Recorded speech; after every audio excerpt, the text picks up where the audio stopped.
ಮದ್ಯ ನಿಷೇಧ ಮಾಡುವಂತೆ ಒತ್ತಾಯಿಸಿ ಜನವರಿ 26ರಂದು ರಾಜ್ಯದ ಎಲ್ಲಾ ಜಿಲ್ಲೆಗಳಲ್ಲಿ ಧ್ವಜವಂದನ ಮುಂದೆಯೇ ಕಪ್ಪು ಪಟ್ಟಿ ಧರಿಸಿ ಮೌನ ಪ್ರತಿಭಟನೆ ಮಾಡಲಾಗುವುದು ಎಂದು ಮದ್ಯ ನಿಷೇಧ ಆಂದೋಲನ ಕರ್ನಾಟಕ ಸದಸ್ಯರಾದ ವಿದ್ಯಾ ಪಾಟೀಲ್ ಅವರು ತಿಳಿಸಿದ್ದಾರೆ.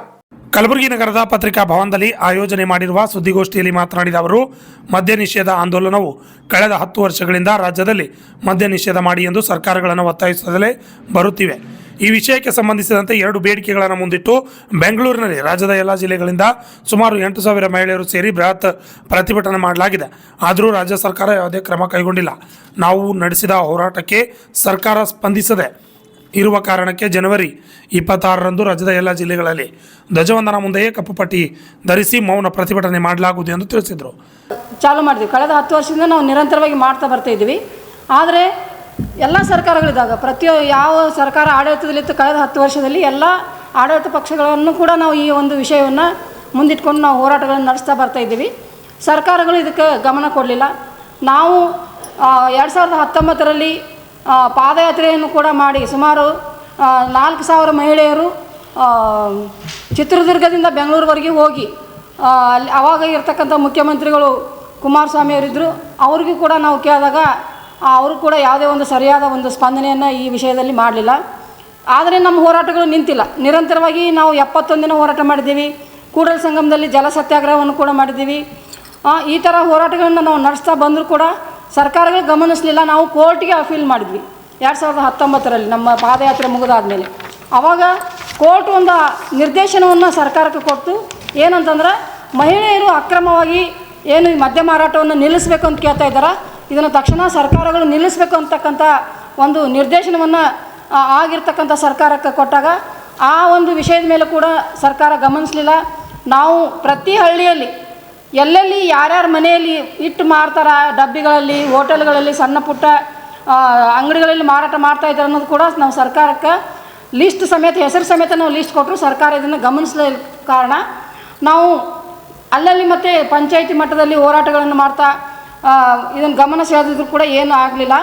ನಾವು ಕಳೆದ ಅಂದರೆ ನವಂಬರ್ 25ಕ್ಕೆ ಸಂವಿಧಾನ ದಿನದಂದು ನಾವು ಈ ಮೊನ್ನೆ 2025ರಂದು ನಾವು ಸುಮಾರು ಒಂದು 8,000ರಷ್ಟು ಮಹಿಳೆಯರು ಬೆಂಗಳೂರಿಗೆ ಹೋಗಿ ನಾವು ಹೋರಾಟವನ್ನು ಮಾಡಿದ್ವಿ. ಆವಾಗ ಮುಖ್ಯಮಂತ್ರಿಗಳು ಸುಮಾರು 45ರಿಂದ 50 ನಿಮಿಷ ನಮ್ಮ ಜೊತೆಗೆ ಸುದೀರ್ಘವಾಗಿ ಚರ್ಚೆ ಮಾಡಿಬಿಟ್ಟು ಇದರ ಸಾಧಕ ಬಾಧಕಗಳ ಬಗ್ಗೆ, ಇದ್ರ ಮೇಲೆ ಮಹಿಳೆಯರ ಮೇಲೆ, ಮಕ್ಕಳ ಮೇಲೆ ಆಗ್ತಕ್ಕಂಥ ಪರಿಣಾಮಗಳ ಬಗ್ಗೆ ನಾವು ಅವ್ರ ಜೊತೆಗೆ ಮಾತನಾಡಿದಾಗ ಅವ್ರು ಏನು ಹೇಳಿದ್ರು ಅಂತಂದರೆ, ನನಗೆ 1 ತಿಂಗಳ ಕಾಲಾವಕಾಶ ಕೊಡ್ರಿ, ನಾನು ಮಂತ್ರಿಗಳ ಜೊತೆಗೆ ಮತ್ತು ಉನ್ನತ ಮಟ್ಟದ ಅಧಿಕಾರಿಗಳ ಜೊತೆಗೆ ಚರ್ಚೆ ಮಾಡಿ ನಿಮಗೆ ಉತ್ತರ ಹೇಳ್ತೀನಿ ಅಂತ ಹೇಳಿದರು.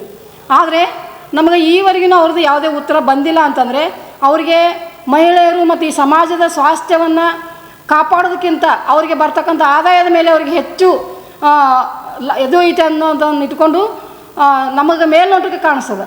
ಅದಕ್ಕೋಸ್ಕರವಾಗಿ ನವಂಬರ್ 25 ಸರ್, ಮೊನ್ನೆ 2025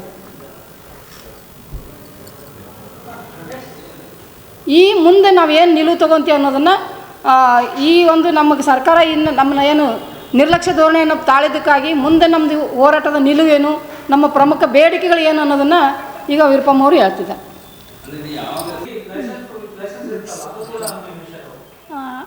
ನಮಸ್ಕಾರ ಎಲ್ಲರಿಗೂ. ಈ ಒಂದು ನಾವು 2015ರಲ್ಲಿ ಇಡೀ ಕರ್ನಾಟಕದಲ್ಲೇ ಮದ್ಯ ನಿಷೇಧ ಆಗ್ಬೇಕಂತೇಳಿ ದೊಡ್ಡ ಮಟ್ಟದಲ್ಲಿ ಹೋರಾಟ ಮಾಡಿದ್ದು. ಈಗ ಸದ್ಯ ಇರೋಂಥದ್ದು ಅಕ್ರಮವಾಗಿ ಏನು ಅಂಗಡಿಗಳದಾವ, ಪ್ರತಿಯೊಂದು ಗ್ರಾಮದಲ್ಲಿ ಬೆಳಗ್ಗೆ ಟೀ ಸಿಗುತ್ತೆ ಇಲ್ಲೋ ಗೊತ್ತಿಲ್ಲ, ಅಲ್ಲಿ ಹೋದ್ರೆ ಬಾಟ್ಲಿ ಸಿಗ್ತಾವೆ ನಮಗೆ. ಬೆಳಿಗ್ಗೆ ಪ್ರತಿಯೊಂದು ಕುಟುಂಬ ಇವತ್ತು ದಾಸರಾಗ್ಬಿಟ್ಟಾರ.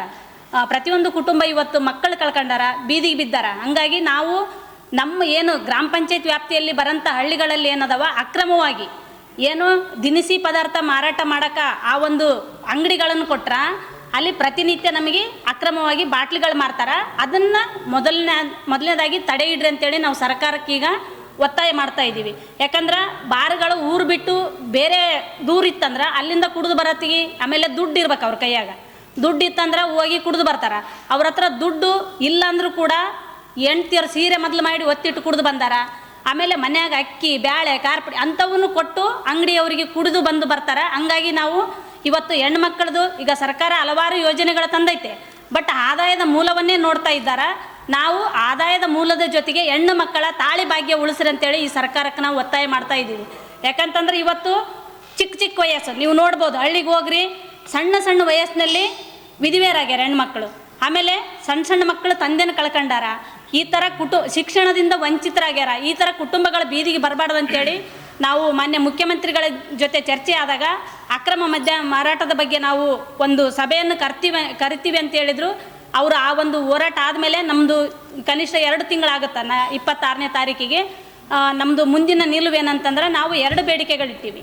ಆಮೇಲೆ ಈಗ ಪರವಾನಗಿ ಕೊಡಬೇಕಂತಂದ್ರೆ ಹರಿಯಾಣ ಮತ್ತು ಜಾರ್ಖಂಡ್ ಈ ಥರ ರಾಜ್ಯಗಳಲ್ಲಿ, ಮಹಾರಾಷ್ಟ್ರಗಳಲ್ಲಿ ಅವ್ರೇನಂತಾರೆ, ಹೆಣ್ಣು ಮಕ್ಕಳು 20% ಗ್ರಾಮ ಸಭೆಯಲ್ಲಿ ಒಪ್ಪಿಗೆ ಕೊಟ್ಟರೆ ಮಾತ್ರ ಆ ಒಂದು ಬಾರ್ಗಳಿಗೆ ಲೈಸೆನ್ಸ್ ಕೊಡುವಂಥ ಅಧಿಕಾರ ಕೊಡಬೇಕಂತೇಳಿ ಅದು ಒಂದು ಮುಖ್ಯವಾಗಿ ಅದು ಒಂದು ಬೇಡಿಕೆ ಇಟ್ಟಿವಿ. ಈಗ ಏನು ಅಕ್ರಮವಾಗಿ ಮದ್ಯ ಮಾರಾಟ ಮಾಡ್ತಾ ಇದ್ದಾರೆ, ಅಕ್ರಮವಾಗಿ ತಡೆ ಇಡಲಿಕ್ಕೆ ಮಹಿಳೆಯರದು ಒಂದು ಏನು ನ್ಯಾಯ ಸಮಿತಿಗಳ ರಚನೆ ಮಾಡಿರಿ ಅಂತೇಳಿ ನಾವು ಪಂಚಾಯತ್ ರಾಜ್ ಕಾಯ್ದೆಯಲ್ಲಿ ಕೂಡ ಇದೆ, ಕಮಿಟಿಗಳ ರಚನೆ ಮಾಡೋಕೆ ಅವರಿಗೊಂದು ಅರೆನ್ಯಾಯಿಕ ಅಧಿಕಾರವನ್ನು ಕೊಡ್ರಿ ಅಂತೇಳಿ ನಾವು ಸರ್ಕಾರಕ್ಕೆ ಇವು 2 ಬೇಡಿಕೆಗಳನ್ನು ಇಡ್ತಾ ಇದ್ದೀವಿ. ಹಾಗಾಗಿ ನಾವು ಜನವರಿ ಏನು 26ನೇ ತಾರೀಕು ಐತೆ, ನಮ್ಮದು ಈ ಬೇಡಿಕೆಗೆ ಇಲ್ಲಿವರೆಗೆ ಸ್ಪಂದನೆ ಮಾಡಿಲ್ಲ ಸರ್ಕಾರ. ನಾವು 26ನೇ ತಾರೀಕಿಗೆ ಮೌನ ಪ್ರತಿಭಟನೆ ಎಲ್ಲ ಜಿಲ್ಲೆಗಳಲ್ಲಿ, ಕರ್ನಾಟಕದ ಎಲ್ಲ ಜಿಲ್ಲೆಗಳಲ್ಲಿ ಮೌನ ಪ್ರತಿಭಟನೆ ಕಪ್ಪು ಪಟ್ಟಿ ಧರಿಸುವ ಮೂಲಕ ನಾವು ಸರ್ಕಾರಕ್ಕೆ ಒತ್ತಾಯವನ್ನು ಮಾಡ್ತಾ ಇದ್ದೇವೆ ಅಂತೇಳಿ ಈ ಮೂಲಕ ತಮ್ಮಲ್ಲಿ ನಾವು ಕೇಳಿಕೊಂತೀವಿ. ಎಲ್ಲ ಜಿಲ್ಲೆಗಳಲ್ಲಿ ಈ ಸಂದರ್ಭದಲ್ಲಿ ವಿರೂಪಾಕ್ಷಮ್ಮ, ಕಿರಣ, ಪವಿತ್ರ ಸೇರಿದಂತೆ ಅನೇಕರು ಹಾಜರಿದ್ದರು. Bureau report, RJ 32 Kannada news, Kalaburagi.